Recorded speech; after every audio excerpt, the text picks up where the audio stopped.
Assalamualaikum warahmatullahi wabarakatuh. Hai Sobat Matematika, ketemu lagi di channel saya Smart Striker 82. Oke Sobat Matematika, semoga kalian semua senantiasa diberikan kesehatan dan perlindungan oleh Allah dari segala wabah dan bencana, terutama wabah COVID-19 ini yang masih meresahkan kita semua. Al-Fatihah.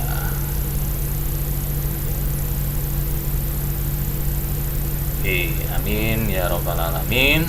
Langsung saja kita lanjutkan pembahasan bagian ketiga, yaitu soal nomor 21 sampai 30.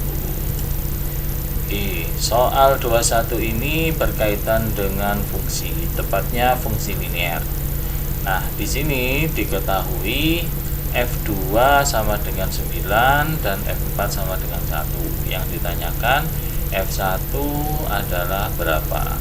Nah, karena fungsinya ini sudah diketahui linear, maka tinggal kita masukkan saja. Kalau F2 berarti X-nya kita ganti 2. Oke, jadi F2 sama dengan X-nya diganti 2, 2P plus Q. Nilai dari F2 sendiri sama dengan 9. Kemudian fungsi yang kedua F4 berarti kita masukkan X-nya 4, 4P tambah Q sama dengan 1. Karena koefisiennya ini sama, bisa langsung kita hilangkan, kita eliminasi dengan cara mengkurangkan persamaan pertama dan persamaan yang kedua. Oke, ini habis 2P dikurangi 4P, hasilnya minus 2P. 9 dikurangi 1 sama dengan 8. Maka nilai P sama dengan 8 dibagi min 2 sama dengan minus 4. Oke, karena P nya sudah diketahui, maka untuk mencari Q tinggal dimasukkan ke salah satu persamaan. Oke, misalkan kita masukkan ke persamaan yang pertama, P nya kita ganti min 4, berarti 2 kali minus 4 minus 8 ditambah Q sama dengan 9. Maka nilai Q sama dengan 9 pindah ruas dikurangi minus 8 di sama dengan 17. Selanjutnya yang ditanyakan F1, maka tinggal dimasukkan saja. F1 X nya diganti 1, P nya tadi sudah dicari minus 4, X nya 1 ditambah Q nya 17, berarti min 4 ditambah 17 sama dengan 13. Oke, kalau nanti ada pertanyaan silakan kalian tuliskan di kolom komentar. Nanti saya akan coba mengulasnya kalau ada yang masih belum paham penjelasan saya. Oke, selanjutnya kita beralih ke soal nomor 22. Soal nomor 22 ini berkaitan dengan garis ya, persamaan garis lurus tepatnya. Nah, di sini yang ditanyakan adalah gradien dari garis C. Nah, seperti yang kita ketahui, garis C ini sejajar dengan garis B dan tegak lurus dengan garis A. Andaikan kita cari gradien garis A, kita akan kesulitan karena titik potong dengan sumbu Y-nya tidak diketahui.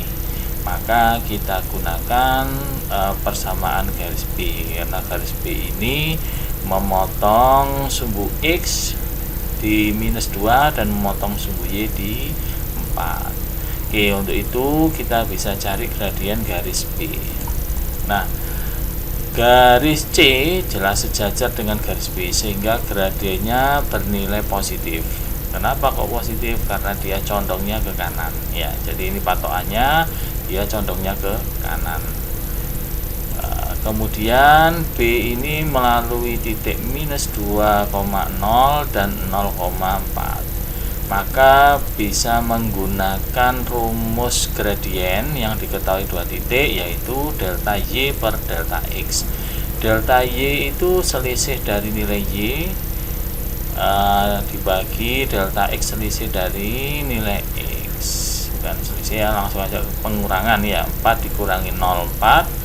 0 dikurangi minus 2 sama dengan 2, maka gradiennya sama dengan 2.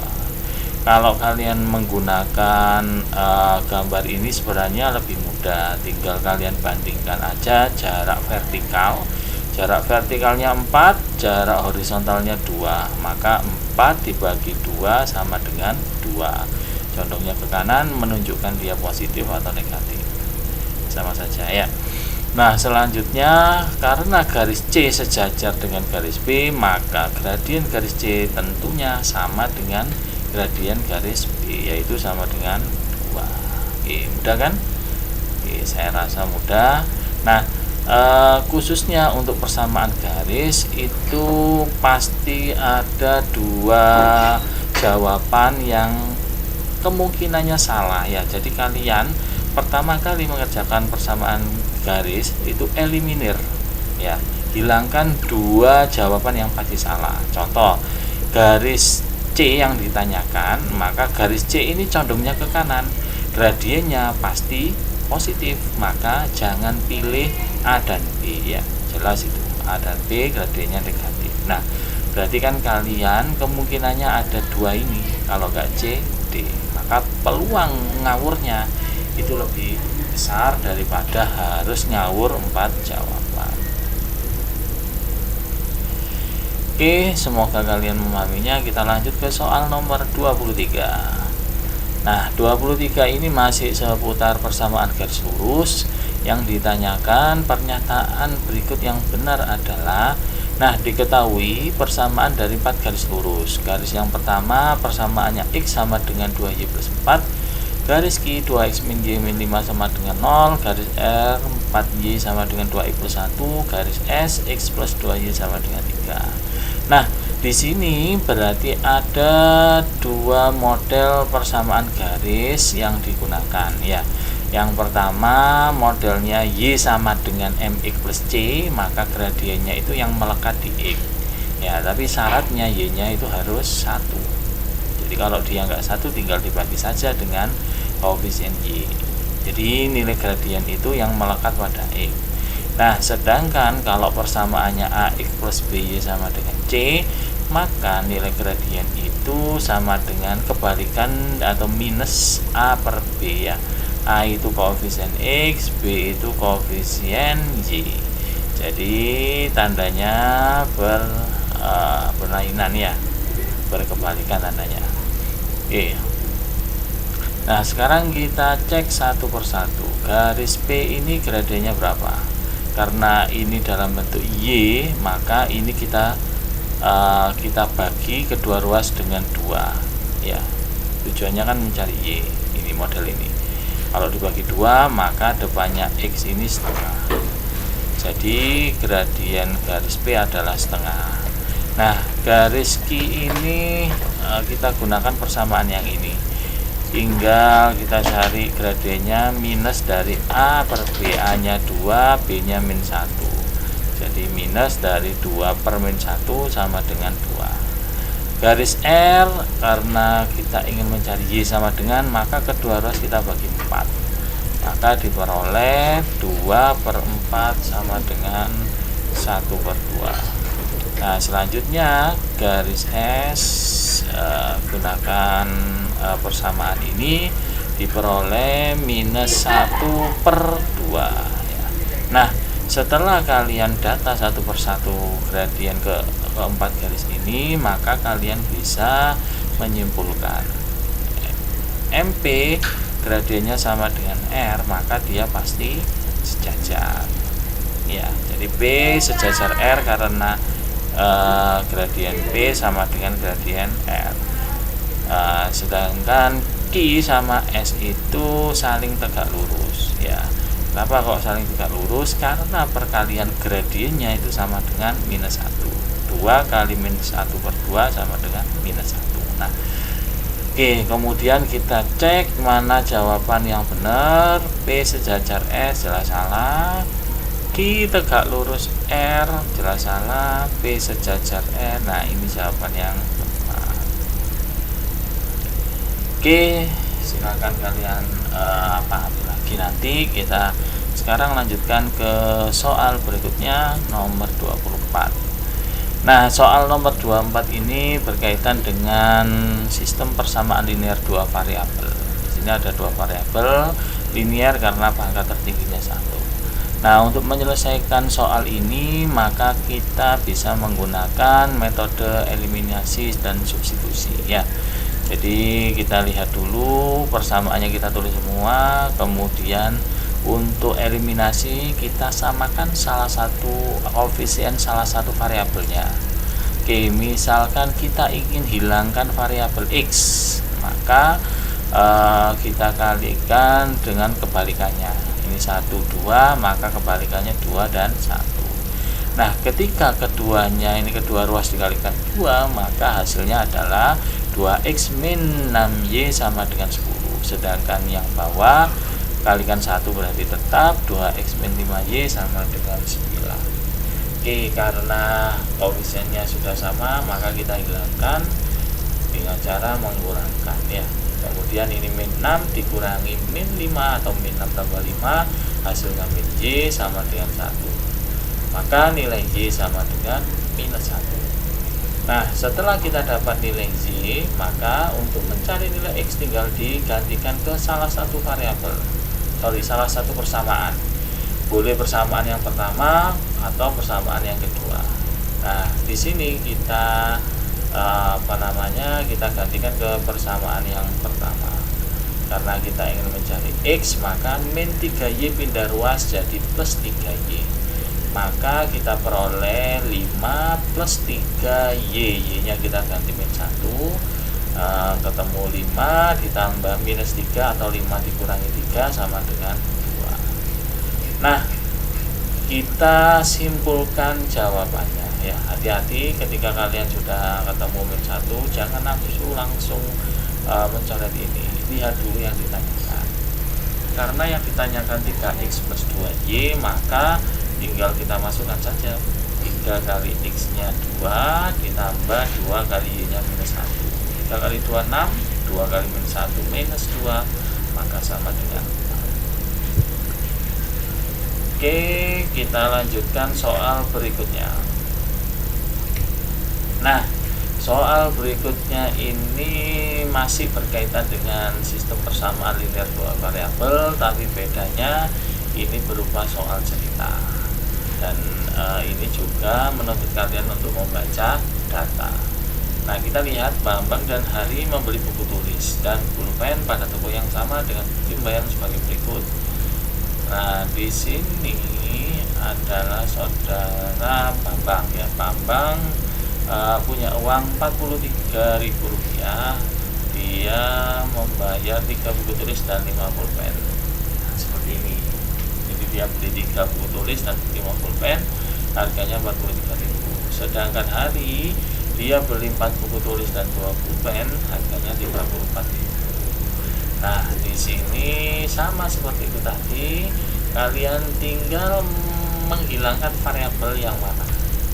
Nah, di sini kita coba tetap menghilangkan variabel x, maka kita kalikan dengan kebalikannya 3 kali 4, 4 kali 3, biar nanti ini menghasilkan koefisien yang sama. Nah, sekarang kita hitung semua.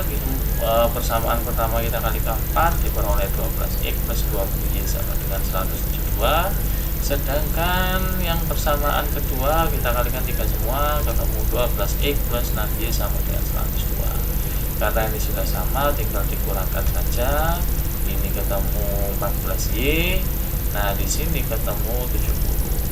Maka nilai y sama dengan 70 bagi 14, hasilnya 5. Ketemu 5, kalian bisa mencari nilai x dengan mengganti ke salah satu variabel. Misalkan saya gantikan ke persamaan yang kedua, y-nya kita ganti 5, hasilnya 2 kali 5 10. Pindah ruas 34 kurangi 10 24, kemudian 24 dibagi 4 sama dengan 6. Oke, sudah ketemu y-nya 5, x-nya 6. Nah, di sini karena 43 itu mewakili ribuan, maka ini 43.000 ya. Kemudian yang ini 34.000 juga mewakili ribuan, maka nilai X dan Y ini juga mewakili ribuan. Jadi X nya itu 6.000, Y nya 5.000. Nah, maka harga 5 buku tulis dan 7 pensil adalah 5 kali 6.000 ditambah 7 kali 5.000 sama dengan 30 ditambah 35, 65.000. Oke, tidak terasa sudah setengah perjalanan kita bahas soal-soal ini. Oke, langsung saja kita lanjutkan ke soal berikutnya. Ini berkaitan dengan sudut. Ini lebih tepatnya adalah sudut luar segitiga. Nah, sudut luar segitiga ini hubungannya seperti ini. Sudut BCD sama dengan sudut ABC ditambah sudut BAC. Maka karena semua sudutnya diketahui, tinggal dimasukkan saja seperti ini. Sudut BCD nya itu 10x min 4, sudut ABC 6x+1, sudut BAC 3x+7. Kemudian kita kelompokkan atau kita sederhanakan jadi seperti ini. 10x min 4 sama dengan 6x tambah 3x 9x 1 tambah 7 8. Nah, setelah itu kita kelompokkan yang sejenis, diperoleh 10x dikurangi 9x sama dengan x 8 dipindah ruas plus 4 sama dengan 12. Nah, anak-anak, karena x-nya sudah ketemu 12, maka kita bisa gantikan ke sini untuk mencari sudut BCD. Nah, sudut BCD besarnya sama dengan 10 kali 12 dikurangi 4. 120 kurangi 4 sama dengan 116. Nah, karena yang ditanyakan sudut ACB dan ACB itu pelurus dari sudut BCD, maka diperoleh sudut ACB sama dengan 180 dikurangi sudut BCD. Nah, BCD nya tadi berapa? 116, maka nilainya sama dengan 64. Oke, kita lanjut ke soal berikutnya. Soal 27 ini berkaitan dengan luas bangun datar. Nah, bangun datar ini merupakan bangun gabungan antara layang-layang dan trapesium. Oke, kita lihat ilustrasinya seperti ini ya. Paling mudah itu kita labeli titik-titik sudutnya ini dengan huruf A, B, C, D, E, F, dan U. Nah, anak-anak, seperti yang kalian ketahui, sifat layang-layang dia mempunyai dua pasang sisi yang sama panjang. Kalau ini 20, ini juga 20. Jadi CF 20. Kemudian panjangnya ini 16, maka yang ini ke sini ini juga 16. Nah, selanjutnya harus kita apakan? Yang pertama ya, ini sifat ya, CF sama dengan CB itu sama dengan 20 tadi, dan OC sama dengan ini. Nah, selanjutnya kita cari OF. OF ini sama dengan 12 cm karena berlaku triple Pitagoras. Triple Pitagorasnya 345 ya. Nah, kenapa kok 345? Ini kan habis dibagi 4, maka 16 ini 4 kali 4, ini 4 kali 5, maka di sini 4 kali 3. 4 kali 3 sama dengan 12. Kalau OF nya 12, otomatis OB nya 12. Nah, berarti kita tinggal mencari FE nya ya. FE ini diperoleh dari CD panjangnya 25 dikurangi OF 12, maka hasilnya sama dengan 13. Karena di gambar itu FE sama dengan FA sama dengan AB, karena panjang sisinya sama, maka FA ini bisa dihitung atau nilainya sama dengan FE, yaitu 13. Ini juga 13. Nah, selanjutnya kita cari AO. AO ini salah satu sisi pada segitiga siku-siku. Dan triple Pitagoras diperoleh 13, 12 sama 5.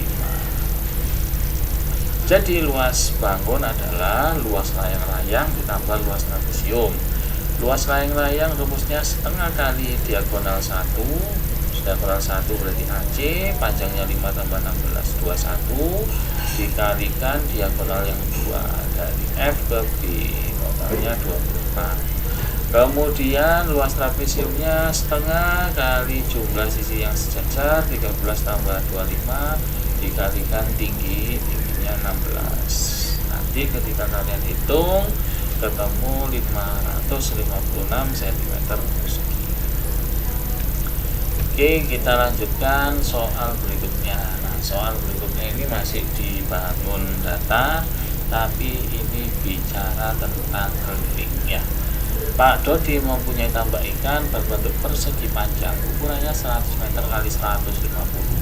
Di sekeliling tambak akan ditanami pohon pisang dengan jarak antar pohon pisang 2,5 meter. Jika harga pohon pisang adalah 45.000 per batang, maka biaya pembelian seluruh pohon pisang yang dibutuhkan untuk ditanam di sekeliling tambak adalah. Nah, kita cari dulu kelilingnya. Kelilingnya itu berarti keliling tambak sama dengan keliling persegi panjang. Itu 2 kali panjang tambah lebar. Panjangnya di sini 100 meter, lebarnya 150, maka ketika dikalikan dengan 250 kali 2 sama dengan 500 meter.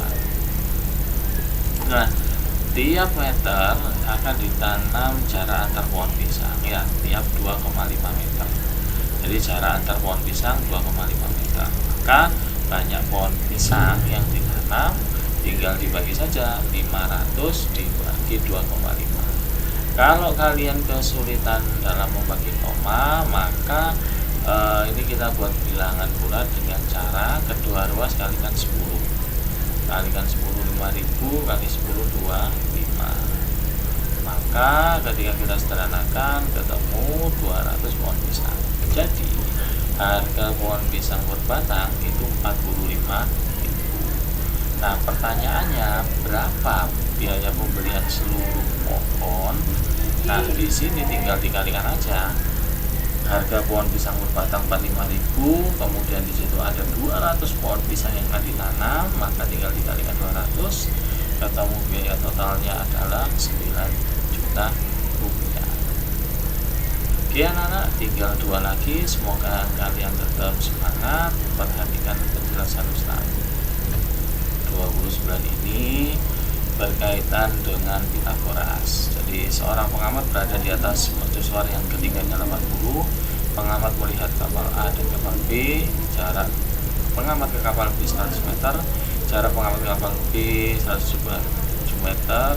Posisi alas mercusuar garis, jarak antara kapal A dan kapal B berapa? Nah, di sini kalau kita buat ilustrasinya seperti ini. Ini ketinggian pengamat ya, karena pengamat berdiri di mercusuar. Kemudian jarak pengamat ke kapal A 100 meter, jarak pengamat ke kapal B 110 meter. Nah, anak-anak kita cari dulu jarak mercusuar ke kapal A. Jarak mercusuar ke kapal A itu sama dengan 60 meter ya. Jadi 60 meter gunakan perbandingan 345. Karena kedua ruas ini habis dibagi 20, maka 80 ini bisa dinyatakan 4 kali 20, ini 5 kali 20, maka di sini 3 kali 20 sama dengan 60 meter. Kemudian kita cari jarak mercusuar ke kapal B. Ini ya, hasilnya 150 meter. Karena perbandingannya ini 80, 170, keduanya habis dibagi 10 dan tribun Pitagoras-nya 8, 17, 15. Maka di sini jarak mercusuar ke kapal B adalah 150 meter. Yang ditanyakan jarak antara kedua kapal ini, maka tinggal dikurangi aja. 150 dikurangi 60 hasilnya 90 meter. Oke anak-anak, kita lanjut ke soal yang terakhir. Nah, ini soal yang terakhir. Pada gambar di bawah ini adalah pusat lingkaran. Jadi ini membahas tentang lingkaran, jari-jarinya 21. Yang ditanyakan luas daerah yang dinaksir adalah. Nah, Seperti yang kalian ketahui, luas daerah yang diarsir adalah luas tempereng. Nah, luas tempereng ini kira-kira idenya gimana untuk menyelesaikan soal ini? Benar, jadi kita cari seperempat lingkaran dikurangi segi 3. Nah, ini luas arsiran. Luas seperempat lingkaran dikurangi luas segi 3. Luas seperempat lingkaran berarti seperempat kali pi-nya diketahui 22/7 kali jari-jarinya 21 kali 21. Kemudian luas segitiga setengah kali alasnya 21, tingginya 21. Maka diperoleh, ini bisa disederhanakan dengan ini 2, ini 11, ini bisa disederhanakan dengan ini 3, kemudian di total semua ketemu 346,5, ini 220,5, hasilnya adalah 126 cm persegi. Oke, anak-anak, tuntas sudah 10 soal yang sudah kita bahas. Stay tune aja melihat pembahasan yang keempat ya, pembahasan terakhir pada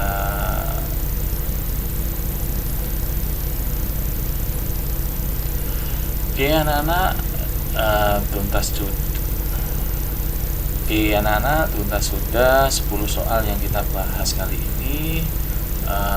Tinggal 10 soal berikutnya yang akan saya buat, dan kalian tetap ikuti channel saya. Semoga kalian semua diberikan kesehatan dan perlindungan oleh Allah atas segala musibah, bencana maupun wabah COVID-19 ini. Assalamualaikum warahmatullahi wabarakatuh.